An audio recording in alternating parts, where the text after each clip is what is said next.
Welcome to Chapter 8, Developing a Brand Equity Measurement and Management System.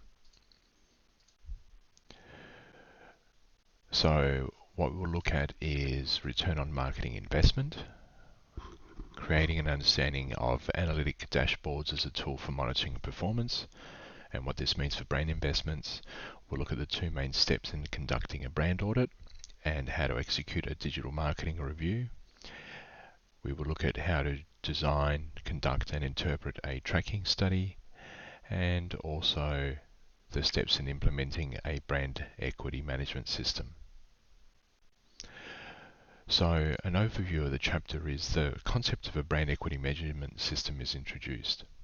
And what we're going to look at is how customer-based brand equity is the differential effect that knowledge about the brand has on customer response to marketing about that brand. Two basic approaches include the indirect approach, identifying and tracking brand knowledge, and the direct approach, the impact of brand knowledge on consumer response. So implementing a brand equity measurement system is done in three steps: conducting the brand audits, designing the brand tracking studies, and establishing a brand equity management system. Now, a brand audit is consumer focused. So this exercise tries to assess the health of the brand, uncover its sources of brand equity, suggest ways to improve and leverage that equity. And the brand audit consists of two steps: the brand inventory and the brand exploratory. Now, tracking studies measure consumer attitudes towards a brand on a consistent basis over time and provide a contemporary picture of the state of the brand.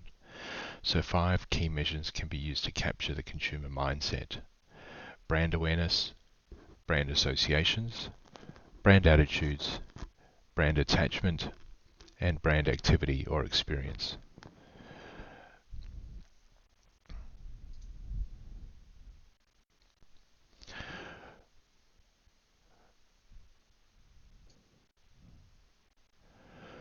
So the consumer-based brand equity concept gives us guidance on how we can measure brand equity.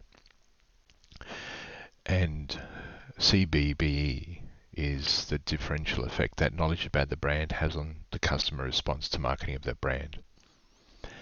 An indirect approach can assess potential sources of CBBE by identifying and tracking consumers' brand knowledge. And a direct approach can assess the actual impact of brand knowledge on consumer response to different aspects of the marketing program. So we should use both approaches.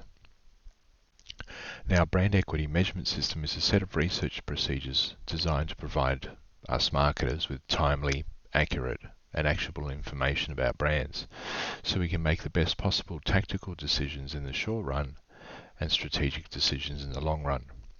So the goal is to achieve a full understanding of the sources and outcomes of brand equity and be able to relate to the two as much as possible. Now, the ideal brand equity measurement system would give us complete, up-to-date and relevant information about the brand and its competitors, so that the right decision makers can make the right decision at the right time within the organization. Now, 3 steps are involved in implementing brand equity measurement systems: conducting the brand audit, designing the brand tracking studies, and establishing a brand equity management system. So, what's new? Well, in regards to the new accountability, virtually every marketing dollar spent today needs to be justified as both effective and efficient in terms of return on marketing investment. And it's often hard to link activities that improve brand equity to short-term incremental profits. But it is critical to measure long-term value and impact on consumers. So the digital economy now has an emphasis on strong long-term relationships and networks rather than immediate profitability. And as marketers, we need new tools and procedures that clarify and justify the value of our expenditures beyond ROMI.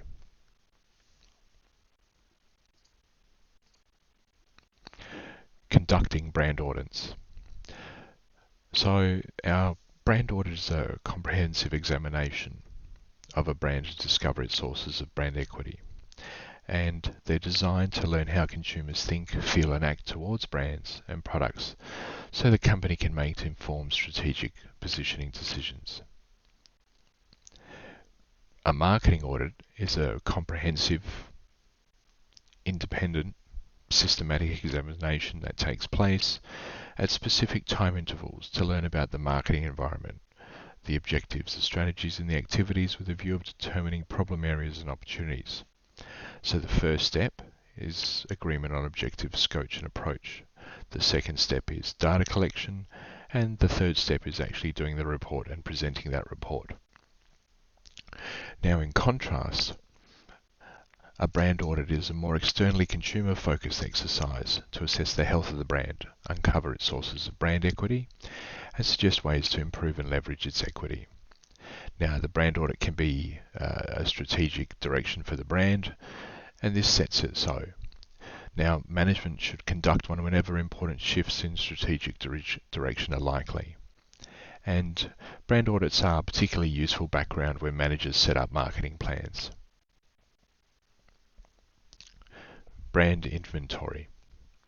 The brand inventory provides us with a current comprehensive profile of how all the products and services sold by us as a company are marketed and branded. And profiling each product or service requires us to catalogue the following in visual and written form for each of our products or services sold. The names, the logos, the symbols, the characters, the packaging, the slogans, other trademarks used, any inherent product attributes or characteristics of the brand, pricing, communication and distribution policies, and any other relevant marketing activity related to the brand. Now, conducting an audit of digital brand assets, so images, audio, video, blog posts, sponsored content and consumer guides, is an important part of the brand inventory. And as brand marketers, we need to pay attention to maintaining the consistency of look and feel of a brand across all of our channels. And a digital inventory of brand assets might provide some useful insights. So we might look at outdated brand accounts that have fallen into disuse, overlapping brand assets which can be merged or deleted, existing brand accounts with information that is inaccurate or not up to date. And you see this a lot with information about products and models that have been discontinued. Particular digital and social media channels where the brand does not have a presence. So the rationale for using the brand inventory as a first step is the following. It helps suggest the basis of a consumer's current perceptions. It provides useful information for interpreting follow-up research, like the brand Exploratory. The brand inventory is primarily a descriptive exercise, but it can supply some useful analysis and initial insights into how brand equity may be better managed.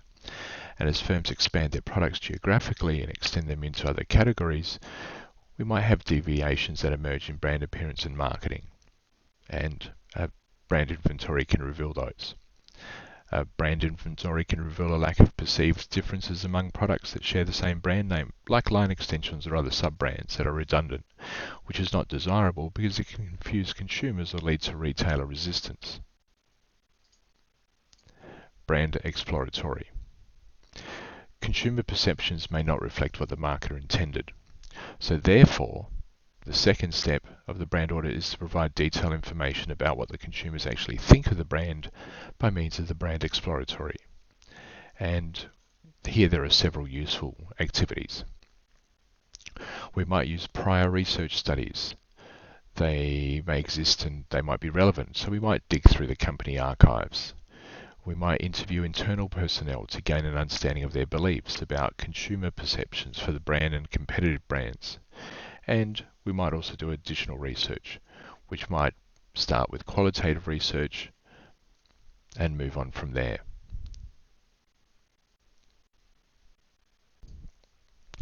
So as marketers, we need to carefully consider which qualitative research techniques we should use. And there are three criteria: direction, depth, and diversity. Now, the more specific the question, the narrower the range of information given by the respondent. The more abstract and symbolic the research technique, the more important it is to follow up with probing questions. and other types of questions to understand the motivations and reasons for responses. Now, qualitative research conducted as part of the brand exploratory should vary in direction, depth, and technique.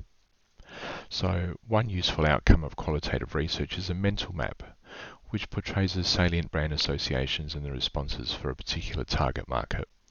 And sometimes it's useful to group brand associations into related categories with descriptive labels. Now, core brand associations are abstract associations. These are attributes and benefits that characterize the most important aspects or dimensions of a brand.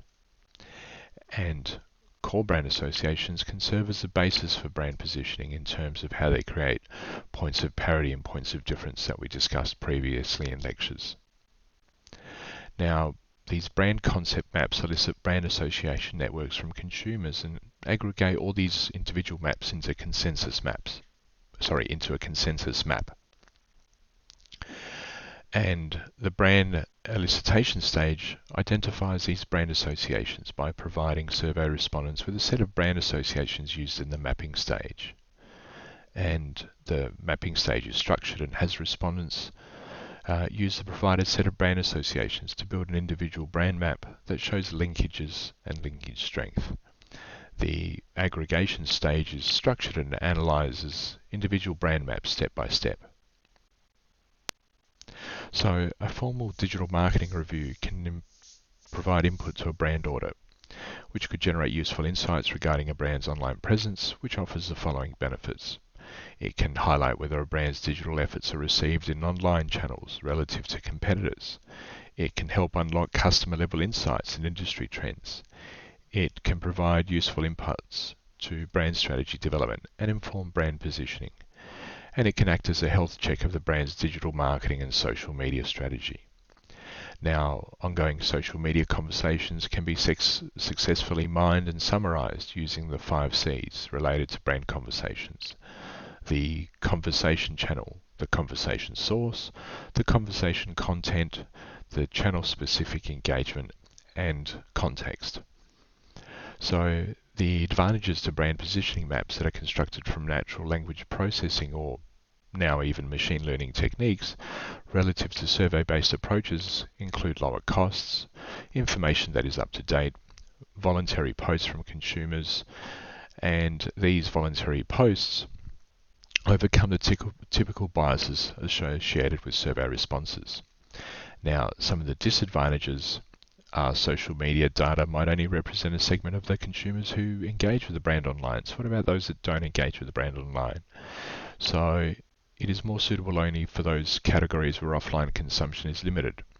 And social media posting behavior may be driven by impression or image management. Brand positioning and the supporting marketing program.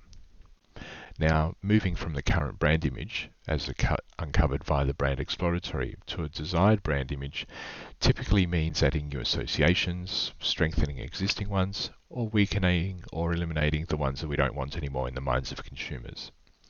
And the ideal positioning for a brand achieves congruence among 4 key considerations. What customers currently believe about the brand and find credible, what customers will value in the brand, what the firm is saying about the brand, and where the firm would like to take the brand testing.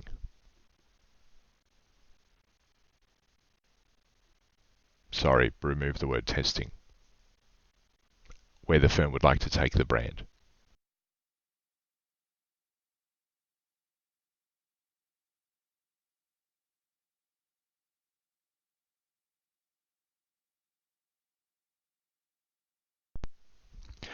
Now, a number of different internal management personnel can be part of the planning and positioning process, including brand marketing research, production managers, as well as some of our outside marketing partners. So for example, marketing research suppliers and the ad agency.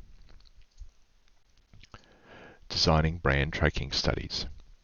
To gather information for short-term tactical decisions, marketers will typically take less detailed brand-related information through ongoing brand tracking studies.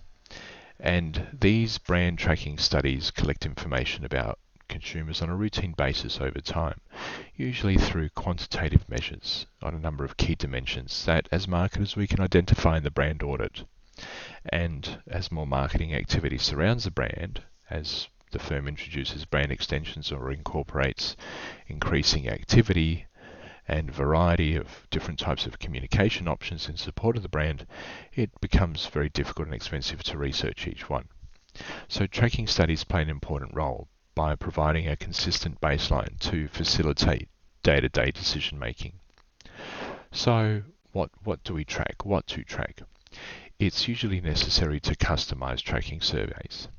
And some of the common measurements include the product brand tracking that captures recall, recognition, and image association questions.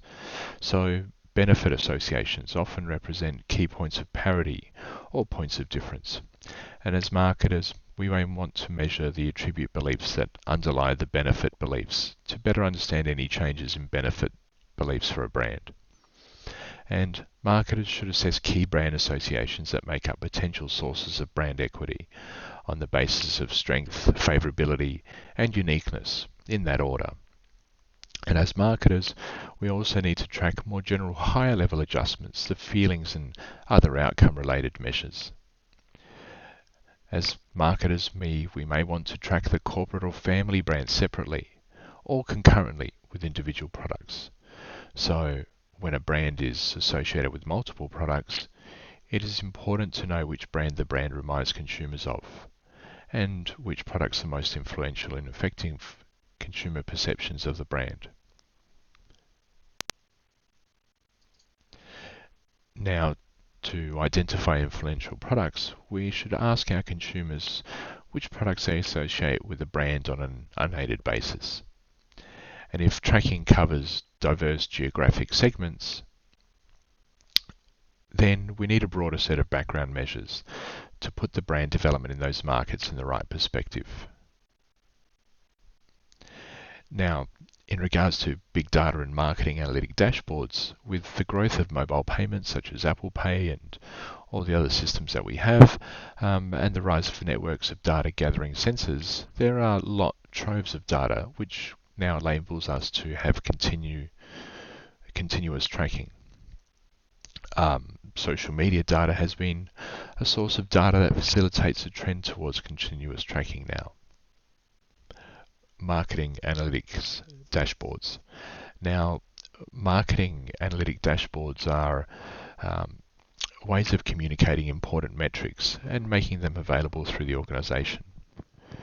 And more than $1 billion are invested in data analytics from 2015 to 2017. These analytic dashboards are a valuable tool to help in decision making, and companies will try and align their brand health with financial returns, leading to improved metrics.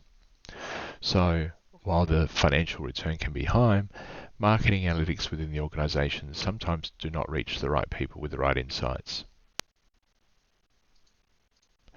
Establishing a brand equity management system. Now, firms need proper internal structures and procedures to capitalize on the brand equity concept and the information they collect. So one of the biggest threats to brand equity can come from within the organization, since assignments are short-term and perspectives can be short-term as well. People also move in organizations. So a brand equity management system is a set of organizational processes designed to improve the understanding and use of the brand concept within a firm. And three major steps here include creating a brand charter or a brand Bible, assembling brand equity reports, and defining brand equity responsibilities. Brand charter. So the brand charter or Bible is a formal document that provides relevant guidelines to marketing managers within the company, as well as to key marketing partners outside the company. And these are very easy things to Google search. And we'll go through that today in the lesson. The document should concisely do the following. Define the firm's view of branding and brand equity and explain why it's important. Describe the scope of key brands in terms of associated products and the manner which they have been branded and marketed. specify what the actual and desired equity is for brands at all relevant levels of the brand hierarchy. And the charter should define and clarify points of parity, points of difference, and the brand mantra. Brand equity report. A brand equity report or scorecard of performance measures for the brand things that can be distributed to management on a regular basis. And these brand equity reports can be derived from analytic dashboards, and they're designed to help decision making. Now, this brand equity report should describe what's happening with the brand and why it's happening. It should include all the relevant internal measures of operational efficiency and effectiveness. It should include external measures of brand performance and sources of outcomes of brand equity. One section of the report should summarize the consumer's perceptions of key attributes or benefit associations. Preference and reported behavior is revealed by the tracking study. And another section should include more descriptive market level information. Brand equity responsibilities. Managers must clearly define organisational responsibilities and processes with respect to the brand, because weak brands often suffer from a lack of discipline, commitment and investment in brand building, and this takes time and money. So, to provide central coordination, the firm should establish a position responsible for overseeing the implementation of the brand charter and also the brand equity reports, and ensure that product and marketing actions across divisions and geographic boundaries reflect the spirit as closely as possible and maximize the long-term equity of the brand. Now, some people advocate for a top-down brand leadership, a chief brand officer who reports to the CEO and champions, architects and protects the brand. Smaller companies might have a marketing director or a marketing manager do all of the above. The firm should organise its marketing function to optimise brand equity. And many companies have organised their marketing departments to become more agile and data-driven, especially in today's time period. So, brand performance depends on the actions taken by outside suppliers and marketing partners. And what we should therefore do is we share the brand Bible with them so they can provide brand consistent support. So, what have we gone through today? We went through how brand equity can be viewed through the company's eyes and how it should be formalized into a document that we can share internally and externally. We looked at some of the results of the tracking surveys and how they should be assembled into a brand equity report. And we need to have a chief brand officer to push this through the organisation.